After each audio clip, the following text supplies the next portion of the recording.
नमस्कार दोस्तों, मैं आपका अपना रजनीश गुप्ता, एस्ट्रोलॉजर, कुंडली विशेषज्ञ। तो आज हम बात करेंगे एक नई रोचक जानकारी के बारे में, जो बहुत ही ज़्यादा लोगों को परेशान करती है। उसका नाम है, उस अंक का नाम है आज हमारा काल सर्प दोष। तो एक्चुअली काल सर्प दोष होता क्या है और किस वजह से क्रिएट हो जाता है? कई बार हमारी कुंडली में पंडित जी बोलते हैं या ज्योतिषी महाराज बोलते हैं कि आपकी कुंडली में काल सर्प योग बन रहा है।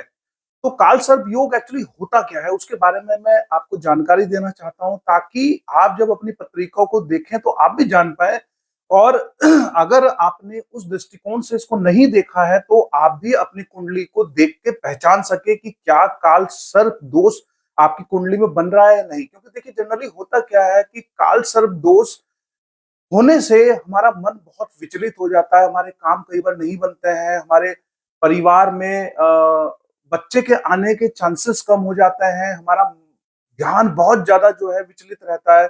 इवन साथ में हम हमारा मन बहुत ज्यादा विचलित रहता है, किसी काम की कई बार समाप्ति की तरफ नहीं जा पाता।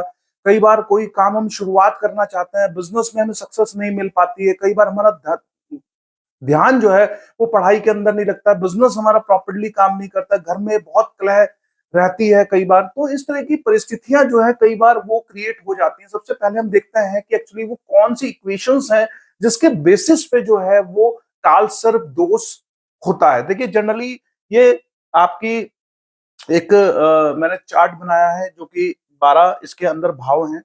और काल पुरुष की कुंडली बोली जाती है इसको। काल पुरुष की कुंडली के अंदर जो है वो 12 भाव है। 1 2 3 4 5 6 7 8 9 10 11 12 12 भाव है।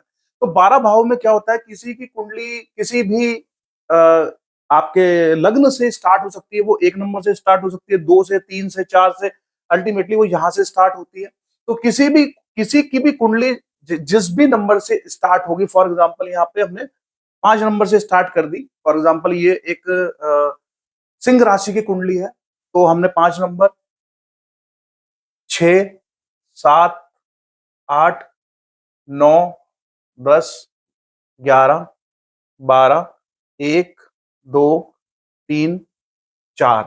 तो इस तरीके से आपकी कुंडली बन जाती है। कुंडली बनने के बाद में देखिए क्या होता है। फॉर एग्जाम्पल मैं बात करता हूं आपसे कि ये राहु, ये केतु।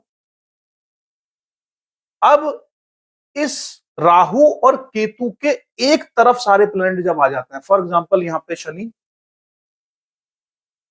यहां पे मंगल, यहां पे बुध, यहां पे गुरु।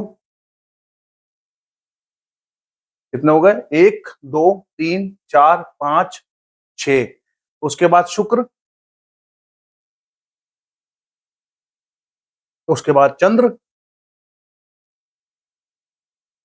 तो उसके बाद यहां पे सूर्य। तो 1 2 3 4 5 6 7 8 9, 9 ग्रह हो गए हमारे। ये 9 ग्रह जो है जब राहु और केतु के एक्सिस एक तरफ बैठ जाएंगे, आपको अगर समझ में ना आया हो तो मैं दोबारा से इस चीज को क्लियर कर देता हूं। फॉर एग्जांपल यहाँ पे मैंने इसको दोबारा से हटा दिया। ये एक लग्न, ये हमने 5 नंबर यानी कि सिंह राशि से हमने कुंडली बनाई, और हमने जो है यहाँ पे प्लैनेट्स को डाल दिया। उसके बाद हम ये देख रहे हैं कि फॉर एग्जांपल राहु, केतु, ये तो केतु आमने सामने ही रहेंगे।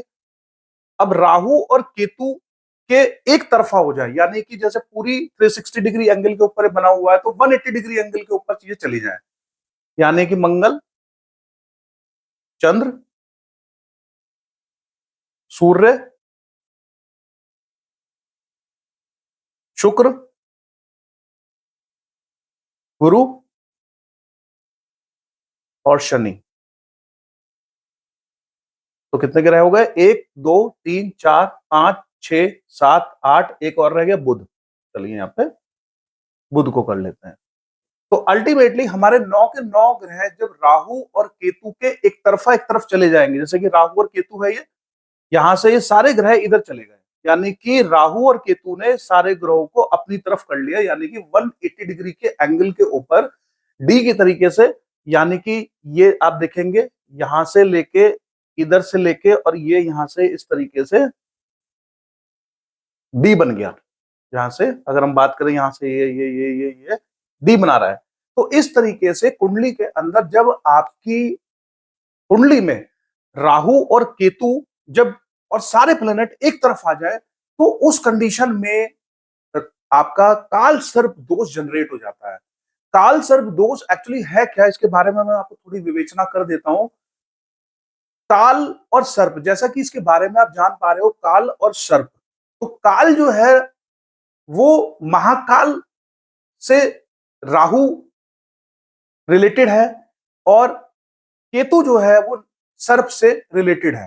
तो कहीं ना कहीं जब भी राहु कंट्रोल होता है या राहु किसी की बात सुनता है तो वो महाकाल यानी शिव भगवान की बात सुनता है, और केतु जो है वो कहीं ना कहीं नाग से, नाग जो उनका नाग था तो उससे कहीं ना कहीं प्रेरित है।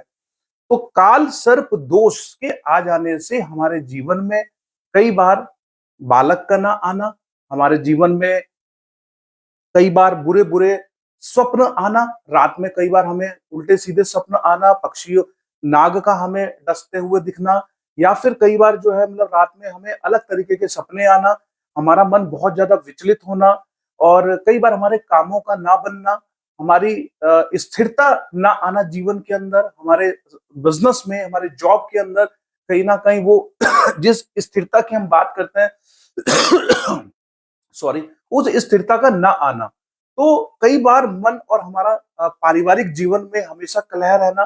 तो कहीं ना कहीं राहु और केतु जब मिल जाएंगे और कहीं ना कहीं वो सारे प्लेनेट को अपनी तरफ कर लेंगे तो उस कंडीशन में ये काल सर्प दोष जो है वो जनरेट हो जाता है आपके साथ में। इसकी विधिवत पूजा करना जरूरी है। जो सक्षम पंडित है, पांडा है, उनके पास आप जाइए, उनसे विधिवत पूजा कराइए। क्योंकि कई बार क्या होता है कि जब आप महादेव की पूजा करते हैं, कई बार कुछ नॉर्मल उपाय भी होते हैं, जैसे कि मैं आपको बताता हूं कि मंदिर में बैठ के आप ओम नमः शिवाय का 1.25 लाख जाप करें, उससे भी काफी आपको वो मिलती है। लेकिन ऐसा पॉसिबल नहीं है कि हम मंदिर में जाएं और वहां 1.25 लाख मंत्रों का उच्चारण करें। महामृत्युंजय यंत्र, महामृत्युंजय जो हमारे जाप है उसका हम उपाय करवा सकते हैं। तो कहीं ना कहीं जो योग्य पंडित हैं उनसे आप ये करवाएं, उसके अकॉर्डिंगली आप जो है ये जाप कराने के बाद में नाग देवता की पूजा होगी और विधिवत जो है वो आप दक्षिणा दान देंगे लोगों को, अपने स्थिति के हिसाब से, अपने सक्षमता के हिसाब से जो आप दान दे सकते हैं। और काफी सारे और भी उपाय हैं। ये जीवन में हमें एक बार इन उपायों का सहारा जरूर लेना चाहिए।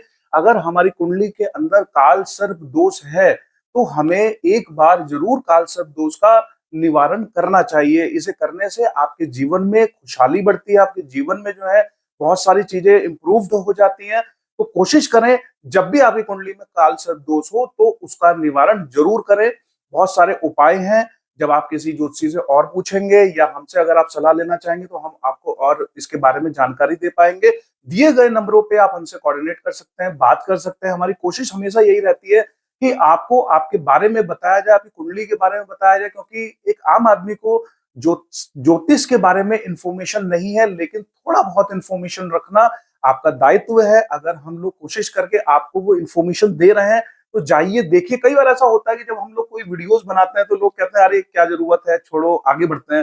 लेकिन देखिए ये छोटे छोटे जो जो हम चीजें एस्ट्रोलॉजी से रिलेटेड बताते हैं वो आपकी जानकारी के लिए बताते हैं, ताकि आप अपने जीवन में इन इंफॉर्मेशंस का यूज करके अपने जीवन को सुगम बना सके, आसान बना सके, बेहतर बना सके। तो हमारा प्रयास हमेशा सिर्फ यही रहता है कि आप अपने जीवन में ग्रोथ करें, आगे बढ़ें और जीवन में लगातार जो है आप अपने जीवन में बढ़ते रहें, खुश रहें। तो यही हमारा पर्पस है। ये एस्ट्रोलॉजी को शेयर करना सिर्फ और सिर्फ उद्देश्य हमारा सिर्फ यही है कि आप इसके बारे में जाने। क्योंकि बहुत सारे लोग ऐसे हैं जिनकी कुंडली में ये सब चीजें होती हैं लेकिन उनको आइडिया नहीं होता, जीवन भर वो परेशानियों का सामना करते रहते हैं, लेकिन कभी भी वो अपनी कुंडली को शेयर कराना नहीं चाहते, वो कभी भी किसी योग्य ज्योतिषी से अपने परामर्श नहीं लेना चाहते। तो कई बार ऐसी स्थितियां आती हैं कि उनके जीवन में परेशानियां लगातार ही चलती रहती है। तो इन परेशानियों से निवारण पाने के लिए अगर ऐसी स्थिति कभी भी आए तो आपको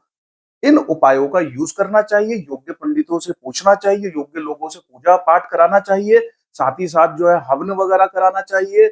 और जैसा कि मैंने बताया कि महामृत्युंजय जाप करवाएं 1.25 लाख, और वो पंडित प्रॉपरली करेंगे। साथ ही साथ अपने सक्षमता के हिसाब से दान कीजिए, नाग देव की पूजा कराइए, और विधिवत जो है पूजा करा के इस चीज से आप थोड़ा सा आपको राहत मिलेगी। तो प्लीज इस पे ध्यान दें। कई बार छोटी छोटी चीजों को करने से हमारे जीवन में बहुत ज्यादा खुशियां आ जाती हैं। तो प्लीज देखें, कोशिश करें। हमारा पर्पस सिर्फ और सिर्फ यही रहता है कि आपके जीवन में खुशियां आए, क्योंकि अल्टीमेटली हम लोगों का पर्पस सिर्फ और सिर्फ आपकी खुशी है। आपको मेरा अंक अच्छा लगे तो प्लीज इसे लाइक करें, सब्सक्राइब करें और लोगों तक इसे पहुंचाएं। धन्यवाद। आपका दिन मंगल में रहे। Thank you.